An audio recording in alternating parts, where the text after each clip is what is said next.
प्यारे विद्यार्थियों, नमस्कार। बृहन मुंबई महानगर पालिका शिक्षण विभाग वर्चुअल ट्रेनिंग सेंटर में आप सभी का हार्दिक स्वागत है। आपका वर्चुअल मार्गदर्शक जयप्रकाश आर मिश्रा। चलिए हम सीखने के लिए तैयार हो जाते हैं। हम लोग स्टैंडर्ड 5th सब्जेक्ट ईवीएस 1 आपके सामने आपकी पाठ्य पुस्तक है। Part 1 standard 5 EVS. अपना आज का सब्जेक्ट है our home and environment part 2।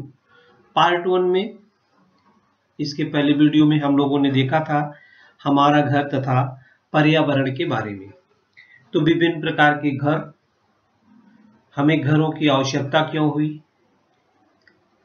इस सब के बारे में हम लोगों ने जानकारी लिया था। आज हम विभिन्न प्रकार के घर में यूज होने वाले मटेरियल और उसमें मटेरियल यूज होता है तो विभिन्न प्रकार के जो प्रदूषण होते हैं उसके बारे में, पर्यावरण प्रदूषण और हम क्या क्या बचाव कर सकते हैं इसके बारे में हम जानकारी लेंगे।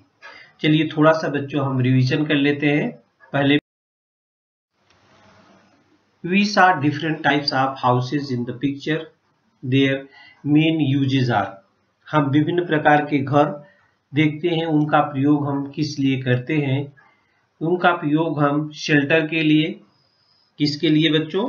शेल्टर के लिए, माने निवास के लिए, ए रेस्टिंग प्लेस, आराम करने के लिए, protection against the sun, the wind, the cold and the rains, ठंड, गर्मी, हवा तथा वर्षा से रक्षा करने के लिए, प्रोटेक्शन फ्रॉम वाइल्ड एनिमल्स, जंगली जानवरों से सुरक्षा के लिए, keeping ourselves safe from anti social elements, असामाजिक तत्वों से सुरक्षित रहने के लिए हमें घरों की आवश्यकता होती है।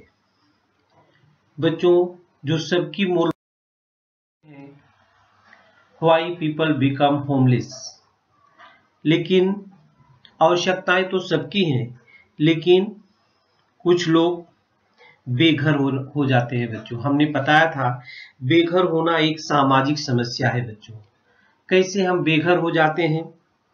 बेघर होने के बहुत सारे कारण है। Why people become homeless, why people become homeless, बेघर होने के कारण है कि लैक अफोर्डेबल हाउसिंग, मतलब किफायती घरों का अभाव है, कम पैसे के घर नहीं मिलते हैं, और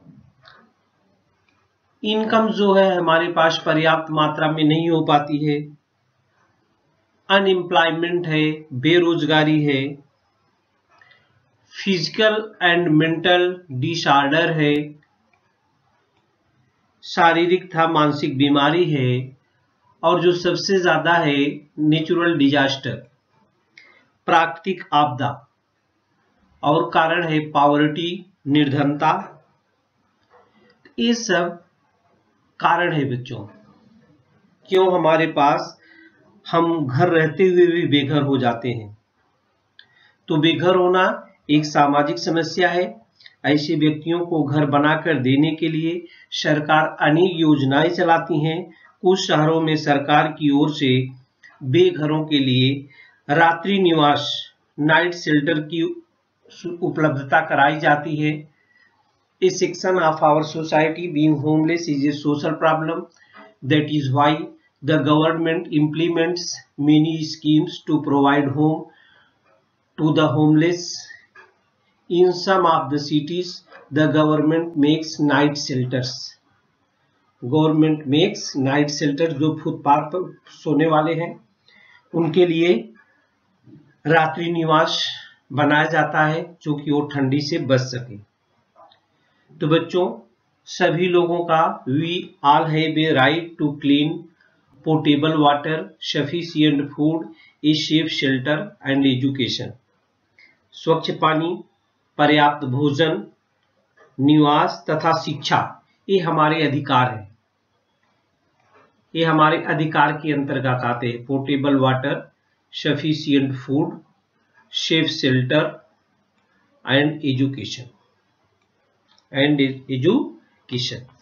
तो बच्चों, जब घर के निर्माण कार्य, पहले घर नहीं हुआ करते थे, घर के बारे में हमको जानकारी ही नहीं थी कि घर हम क्या करें, हम लोग वनों जंगलों में भटकते थे। लेकिन धीरे धीरे as time passed, humans went on making suitable changes in their shelter. जैसे जैसे धीरे धीरे वो अपने घरों में देखिए सुविधा करते गया। ये पेड़ों पर रहता था, जानवरों से बचने के लिए क्या करता था, पेड़ों पर बैठता था। फिर ये क्या किया, गुफाओं में अपना घर बनाने लगा, गुफाओं के अंदर बनाने लगा। इसके बाद ये मिट्टी, कंक्रीट, पत्थर से भी घर अपना तैयार करने लगा। ये धीरे धीरे देखिए सुधार होता गया। इस प्रकार के घर बन गए, घर के आकार बन गए। जो गुफाओं में घर हुआ करते थे, दो पहाड़ों के बीच में घर हुआ करते थे, वो मैदानी प्रदेशों में भी, जहां पर समतल मैदान है, वहां इस प्रकार के कच्चे घर का निर्माण किया। धीरे धीरे उसकी समझ में आया, परमानेंट घर बनाया, पक्के घर का निर्माण हुआ। फिर ईंट, कंक्रीट के पत्थर से जो है बनने लगे घर, और घरों का आकार बढ़ता गया। आज शहरों में बहुमंजिला जो होती है इमारतें बनी गई हैं। अब ये सब इमारतें कैसी बनी होती है, इस सब के बारे में हम आपको जानकारी देंगे बच्चों। ऑलवेज रिमेंबर, आपको हमेशा क्या ध्यान रखना है कि many different types of houses, everyone is attached to their own house.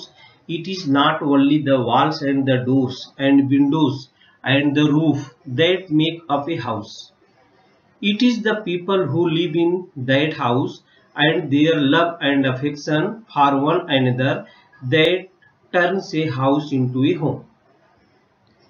मानव के घर कितने भी प्रकार के क्यों न हो, परंतु प्रत्येक व्यक्ति में अपने घर के प्रति आकर्षण होता है।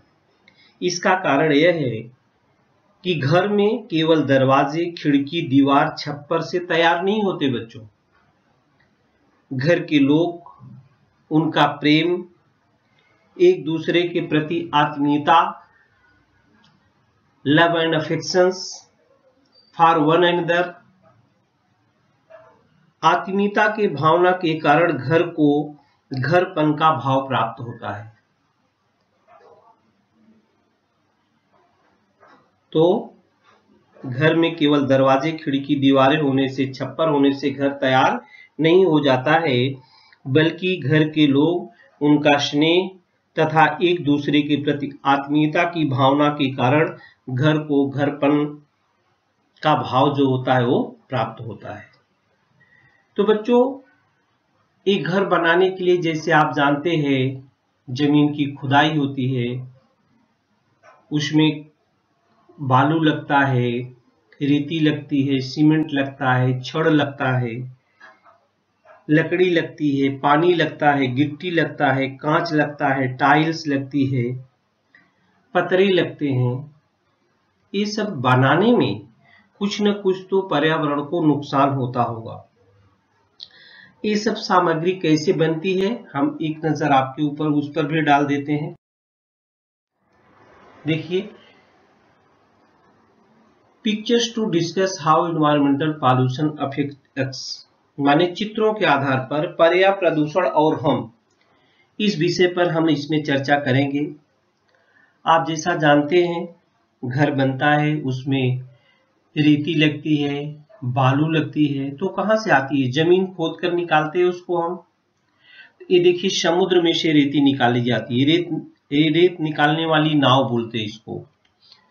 ये लॉन्च एक्सट्रैक्टिंग सैंड, आप खाड़ी में आते जाते समय ट्रेन से देखे होंगे, बड़ी बड़ी नाव होती है, इस पर क्रेन रहती है और इस समुद्र के माने खाड़ी में से रेती को क्या करती है, निकालती है। किसको बोलते हैं? रेत निकालने वाली नाव। यहाँ जब खुदाई होती है खाड़ी या समुद्र में से, तब हमें रेत प्राप्त होती है। और प्रदूषण पर कभी कभी बच्चों जंगलों में आग लग जाती है, फॉरेस्ट फायर, दावा नल बोलते हैं इसको। इसका धुआं चारों तरफ फैल जाता है ऐसा नहीं कि केवल पानी में हम खुदाई करते हैं वहां पर प्रदूषण होता है। इसका धुआं चारों तरफ फैल जाता है, आसपास में आग फैलती जाती है, लकड़ियां जल जाती हैं, जंगल जल जाते हैं। तो दावानल के प्रदूषण से भी वातावरण अपना क्या होता है, प्रदूषित होता है। ये देखिए, घर में लगने के लिए लकड़ी की जरूरत होती है तो पेड़ों को हम काटते हैं बच्चों, इसको वन कटाई बोलते हैं। Felling trees and forest, felling trees and forest, इसको बोलते हैं वन कटाई। और तो और हमारे घरों में पत्थर भी लगते हैं। वो पत्थर हम कहां से प्राप्त करके लाते हैं? जो पहाड़ियां हैं, क्वेरीन बोलते हैं इसको, उसको खोद करके, देखिए यहाँ पर जेसीबी मशीन लगी हुई हम दिखा रहे हैं, पहाड़ियों को खोदकर पत्थर निकालते हैं। वो पत्थर सीमेंट बनाने के भी उपयोग में आते हैं और घर बनाने के भी उपयोग में आते हैं। और तो और घर बनाने में पानी भी लगता है बच्चों।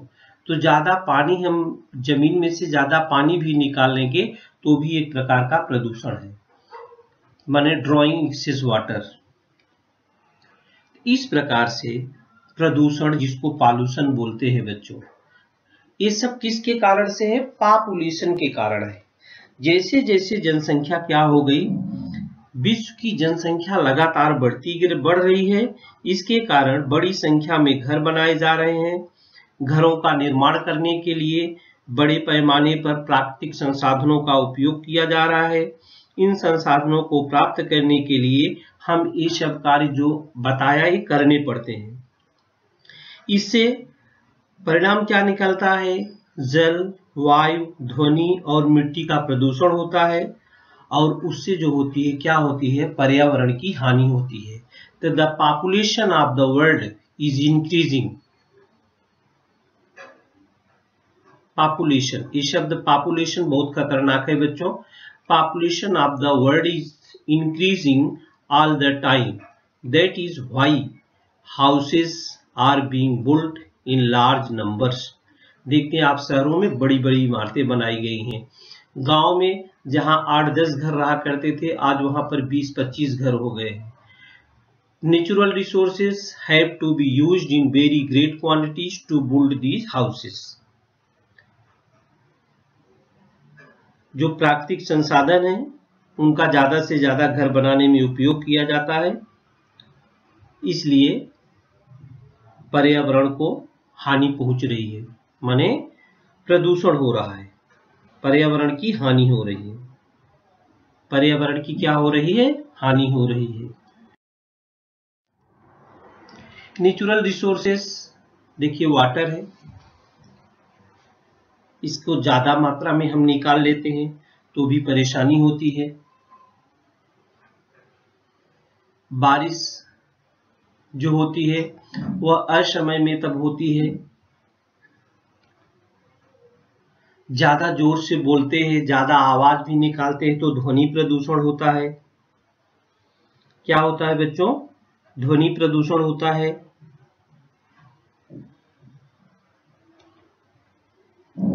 ये देखिए नेचुरल डिजास्टर है, जब भूकंप आ जाते हैं, अर्थक्वेक आता है, तो जमीनें इस प्रकार से क्या होती है? फट जाती हैं।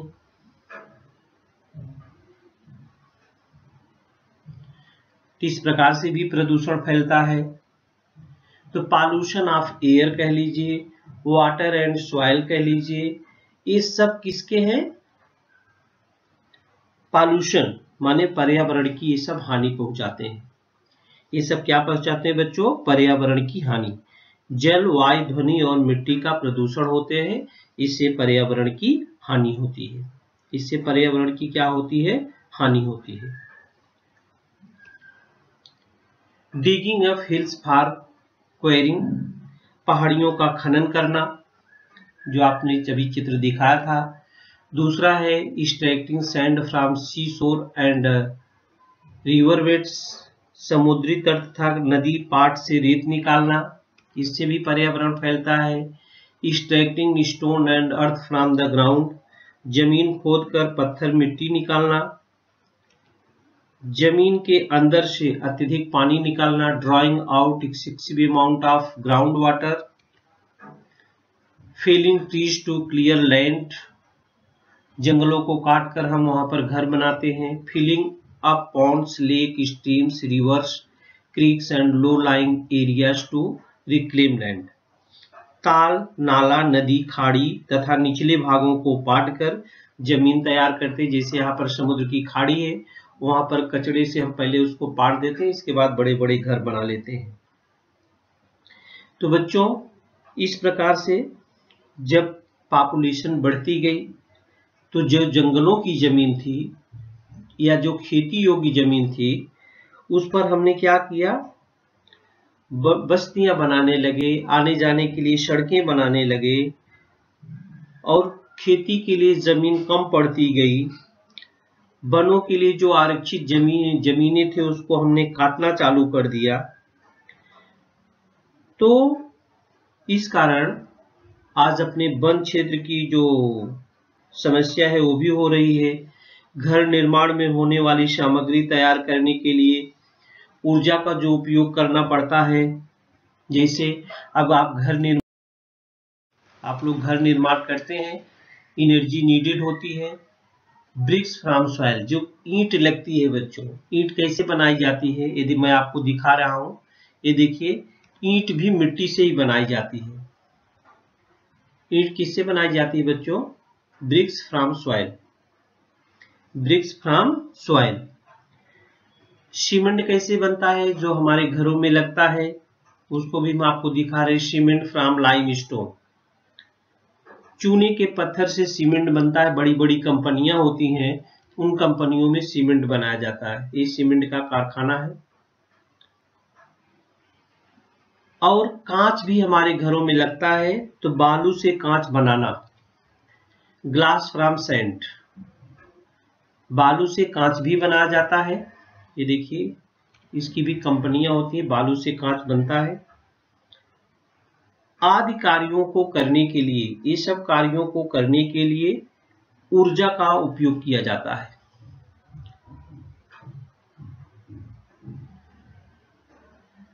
किसका उपयोग किया जाता है बच्चों?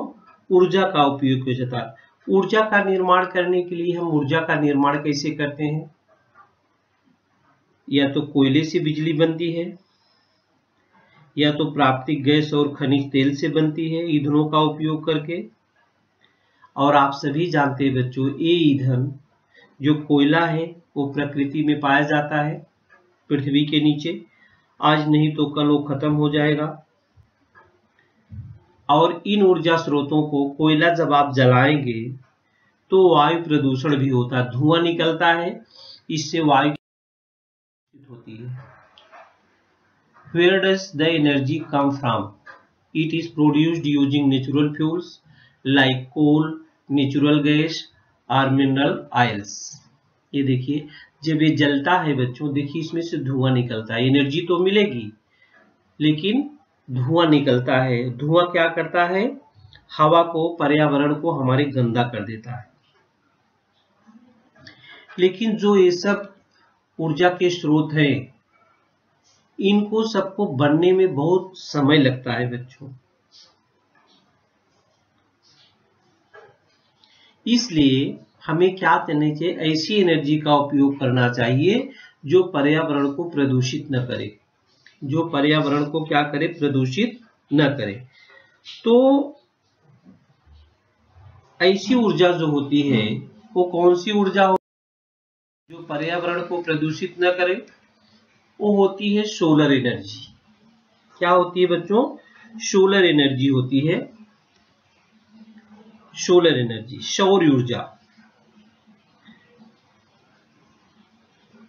सौर ऊर्जा का उपयोग करना चाहिए, या तो विंड एनर्जी है, पवन ऊर्जा का उपयोग करना चाहिए। ये ऊर्जा के स्रोत कभी भी समाप्त होने वाले भी नहीं, क्योंकि सोलर एनर्जी सूर्य से प्राप्त होती है, तो सूर्य भी कभी भी खत्म होने वाला नहीं है, हवा भी कभी खत्म होने वाली नहीं है। तो सौर ऊर्जा और पवन ऊर्जा जैसे स्रोतों का हमें उपयोग करना चाहिए।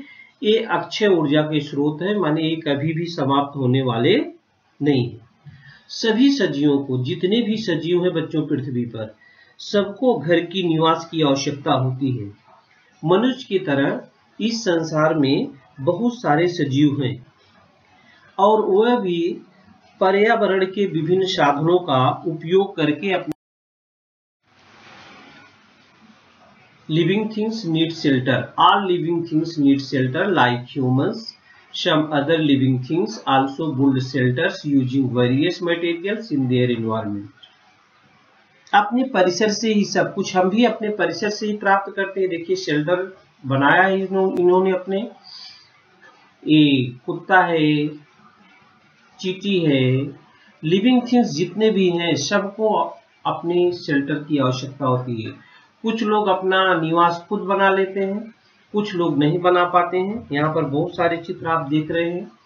जैसे चिड़िया है, ये अपना निवास बना लेती है, लेकिन पाइगन है, कबूतर, जो अपना निवास नहीं बनाता, वो बने बनाए निवास स्थानों पर जाकर के बैठता है, हमारे घरों के इर्द गिर्द आकर के वो बैठ जाता है। ये देखिए विभिन्न प्रकार के नेस्ट हैं, घोंसले हैं जो चिड़िया लोग अपना बनाती हैं। और ये कहाँ से सहयोग लेती हैं? प्रकृति से ही सहयोग लेती है। प्रकृति में जो चीजें मिलती है, घास फूस मिलती है, लकड़ी मिलती है, वुड मिलती है, उससे जो अपने रहने का स्थान बना लेती है। क्योंकि ठंडी सबको लगती है, गर्मी सबको लगती है और बारिश से भीगना भी कोई नहीं चाहता है। इन सब से बचने के लिए सबको जो होता है शेल्टर की आवश्यकता होती है, मीन्स घर की आवश्यकता होती है। तो पर्यावरण के अनुसार जहाँ की जैसी जलवायु होगी, जहाँ की जैसी रचना होगी, उस आधार पर हम घर क्या होते बनाते हैं। तो पर्यावरण से जो हम कुछ लेते हैं तो उसकी कुछ विशेषताएं होती हैं बच्चों। हमें क्या चाहिए? पर्यावरण हो और हम घर में रहें भी, तो हमें कैसा घर बनाना चाहिए बच्चों? इको फ्रेंडली हाउस बनाना चाहिए। इको फ्रेंडली हाउस में क्या होता है? ये इको फ्रेंडली हाउस है पर्यावरण पूरक घर, जो प्राकृतिक संसाधन है, minimum consumption of natural resources, प्राकृतिक साधनों का कम से कम उपयोग होना चाहिए। Use of non exhaustible sources of energy such as biogas, wind energy and solar energy. घर ऐसे होने चाहिए बच्चों जिसमें प्रकाश आसानी से पहुंच सके। नहीं तो कुछ घर ऐसे भी होते हैं जहां दिन में भी लाइट जलानी पड़ती है। और जो पानी है, रिसाइकलिंग ऑफ वाटर, जो गंदा पानी होता है उसको साफ करके फिर यूज में लाना चाहिए। अनुपयोगी जो वस्तुएं हैं, रिसाइकलिंग ऑफ गार्बेज, अनुपयोगी वस्तुओं का पुनर्उपयोग होना चाहिए। Avoiding artificial material and artificial colours, कृत्रिम सामग्री और कृत्रिम रंगों से दूर होना चाहिए। और क्या होना चाहिए? Provision for natural light and ventilation in the house, घर में प्राकृतिक प्रकाश और हवा के आने जाने की सुविधा होती है। ऐसे घरों को हम इको फ्रेंडली हाउस बोलते हैं और आजकल इसी प्रकार के घर बनाए जा रहे हैं। लेकिन बच्चों कुछ लोग और भी प्रकार के घर बने होते हैं। मैं आपको देखिए, कुछ लोग जल पर्यटन के लिए जाते हैं, अंडर वाटर शेल्टर, माने जिसे समुद्र है, नदी है, उसके अंदर घर बना लेते हैं। अंडर वाटर शेल्टर बोलते हैं उसको। क्या बोलते हैं? पानी के नीचे बना हुआ निवास। ये देखिए ऊपर पानी है और नीचे घर बना है। तो ये पर्यटन की, जल पर्यटन एक महत्वपूर्ण व्यवसाय हो गया है। सबको ये लालसा रहती है हम घूमने जाएंगे, घर पानी के अंदर घर कैसा बना है। कुछ स्थानों पर पर्यटकों के निवास समुद्र के नीचे बनाए गए हैं। Water tourism has now become an important occupation. ये देखिए यहाँ पर भी घर, समुद्र में घर बना है। Such shelters are observed in the coastal regions of Europe and North America. ये जो होता है समुद्र तल तथा वहां के मनोहर सागरी दृश्यों का प्रत्यक्ष अनुभव होता है। ऐसे निवास कहाँ बने हैं बच्चों? यूरोप। ऐसे निवास कहाँ बने हैं? यूरोप एंड नॉर्थ अमेरिका में बने हैं, अपने यहाँ नहीं बने हैं। यूरोप और उत्तर अमेरिका के तटीय भागों में देखने को मिलते हैं। अपना मुंबई शहर है बच्चों, सब लोग मुंबई शहर के भी बारे में हमें जानकारी। ये मुंबई शहर है, मुंबई सिटी। ये कैसे बनी है बच्चों? ये भी समुद्र के किनारे है। कैसे बनी है? एक ग्रुप ऑफ 7 आइसलैंड। मुंबई शहर 7 द्वीपों पर बसा हुआ है। Group of 7 island. ये देखिए, ये 7 महाद्वीप है बच्चों। आपने माहिम सुना होगा, परेल सुना होगा, मझगांव सुना है, बॉम्बे सुना है, कोलाबा सुना है। ये सब मिल करके 7 द्वीपों का समूह है और इस 7 द्वीपों के समूह से ये जो है मुंबई शहर अपना बना हुआ है। 7 island to Mumbai city. 7 island to Mumbai city. There are the area at the core of Mumbai city today was built by uniting 7 Iceland.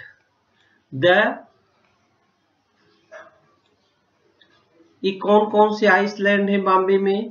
Colaba, old woman's island, Mahim है, मझगांव है, परेल है एंड वर्ली है। ये आप 7 द्वीपों के नाम याद कर लीजिए कि कौन कौन से 7 द्वीप हैं। तो 7 द्वीपों से बनाया गया शहर मुंबई है। इसी कारण बच्चों ये द्वीपों पर बनी हुई मुंबई है, मतलब निचले स्थानों पर बनी हुई है। इसी कारण जब वर्षा होती है ना तो पूरी मुंबई फट से डूब जाती है, क्योंकि हम ये तो जानते नहीं कि कैसे बनी है। अगर उसके कैसे बनी है के बारे में जानकारी लेंगे तो हम कभी भी नहीं सोचेंगे कि नहीं डूबेगी, हमेशा डूबेगी, क्योंकि पानी जब बारिश होती है तो निचले स्थानों पर ही जमा होता है और कुछ देर बाद जब पानी निकल जाता है तो फिर।